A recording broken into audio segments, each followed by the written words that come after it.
Sahabat semua, mohon maaf kalau beberapa video dan tulisan ke depan agak kembali ke 50 video awal cara cerdas bernegara sekitar 1,5 tahun yang lalu. Karena saya yakin sahabat tidak sempat mengikutinya karena kita baru kenalan atau Anda baru bergabung sebagai teman sosial medianya dengan si Bosman. Bagi yang menonton beberapa video terakhir misalnya, yang nggak paham belas apa dan siapa isi serial cara cerdas bernegara ini. Lalu seperti kebiasaan orang yang tidak suka baca, langsung ambil kesimpulan. Bosman anti pemerintah, anti Tiongkok, anti kebijakan bernegara saat ini. Bosman kerjanya ancu-ancuin pejabat dan misu-misu. Jawa Timurannya nggak sopan. Oh iya, maaf banget. Ya aslinya Bosman itu mengatakan ancu-ancu itu memang gitu kalau Anda paham budaya Jawa Timuran. Hal seperti ini bahasa biasa sebenarnya. Tapi kalau Anda dari Jawa Tengah aja atau seperti pejabat sekarang yang santun, Jawa Timuran itu kesannya kurang ajar. Kembali ke pertanyaan anti pejabat. Jawabannya apa? Iya, saya anti komunis Tiongkok, anti BUMN Tiongkok, namun tidak anti dengan swasta Tiongkok dan tidak anti dagang bebas atau fair trade dengan negara manapun, dan pastinya anti oligarki dan anti globalis cabal. Secara ekonomi saya pendukung UKM bottom of pyramid, anti negara berbisnis, anti BUMN di bawah kementerian. Kembali ke serial cara cerdas bernegara, maka ini semua adalah pelajaran Lemhanas dipopulerkan. Sahabat tidak perlu baca banyak buku atau ikut sekolah tersebut kalau memang belum mau jadi pejabat. Namun memahami bela negara adalah hak setiap warga negara. Maka pelajaran awal dari pemahaman bela negara adalah memahami apa itu nation, apa itu negara. Ingat,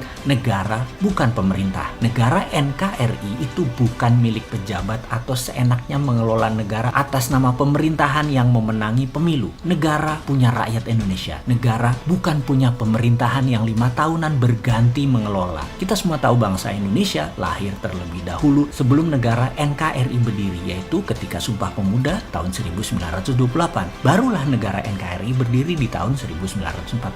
Dan pemerintahan, ya periode sekarang periode Pak Jokowi, itulah pemerintah. Karena itu segala hal mengenai kebijakan kalau merugikan atau ada kecenderungan merugikan negara, kita ingatkan, dan itu adalah hak setiap warga negara. Caranya ada dengan demo teriak-teriak, ada lewat udara ala Bosman. Kalau warga negara punya hak maka nation, negara juga punya hak-hak tersebut disebut namanya nation right. Nation right lebih tinggi dari human right. Hal ini sering disalahartikan dan bisa disalahgunakan oleh pemerintahan yang otoritarian atau cenderung menggunakan kekuatan hukum untuk menghukum hal yang tidak sesuai dengan maunya kebijakan pemerintah. Tipis memang kekuatan demokrasi terpimpin Pancasila dengan demokrasi ala barat dengan bernegara otoritarian yang kebanyakan adalah komunis, atau demokrasi yang dipelintir ala negara masing-masing. Singapura gitu-gitu bukan negara demokrasi 100% ala barat. Singapura punya gaya pemerintahan sendiri, gak boleh beda dengan pejabat atau penguasanya rakyatnya. Mana ada sih yang berani teriak berbeda di Singapura? Malaysia sama juga, tipis-tipis dengan Singapura.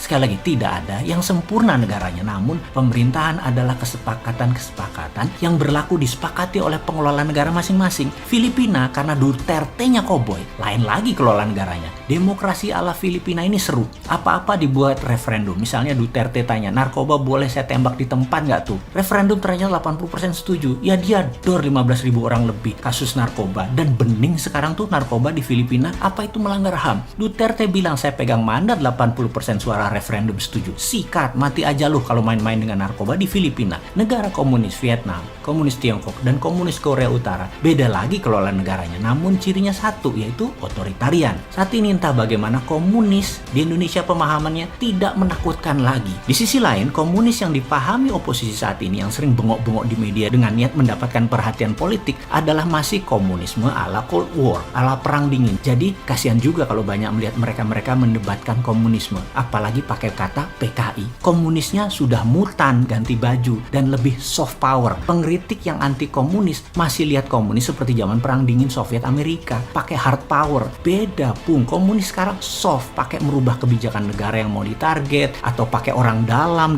tanda petik. Perangnya beda, mainnya lebih cantik mereka sekarang. Jangan teriak model tahun 60-70-an zaman James Bond, zaman Cold War. Beda sekarang komunisnya. Yang menjabat sekarang podo nggak pahame. Karena itu kena jebakan dimainkan soft power. Lucu ya, yang mengkritik salah ilmu ketinggalan zaman, yang dikritik sama sekali nggak paham karena kesumpel cuan. Karena itu terlihat nggak nyambung kalau ngomong di media massa mainstream yang memang bukan solusi, tapi memang cari sensasi. Satu teriak PKI, yang satu kerjasama dengan negara komunis sebagai business as usual. Ini semua tidak akan terjadi kalau paham apa itu nation threat. Jadi apa itu ancaman bernegara? Kita tanya pejabat sekarang yuk. Ini perusahaan asing BUMN Tiongkok mengeduk tambang sumber daya alam di Sulawesi masuk ancaman nasional apa tidak? Hutang negara setiap tahun naik itu nation threat apa bukan? Impor yang tidak bisa terselesaikan selama 7 tahun menjabat ini yang naik terus kebutuhannya itu nation threat bukan? Kalau bukan ya lanjutkan. Kalau ancaman mana solusinya? Ngomong-ngomong, adakah lembaga di negara ini yang menentukan ancaman saat ini ya di Indonesia? Kok nggak ada suaranya? Apa memang nggak ada atau tidak punya kemampuan bernegara?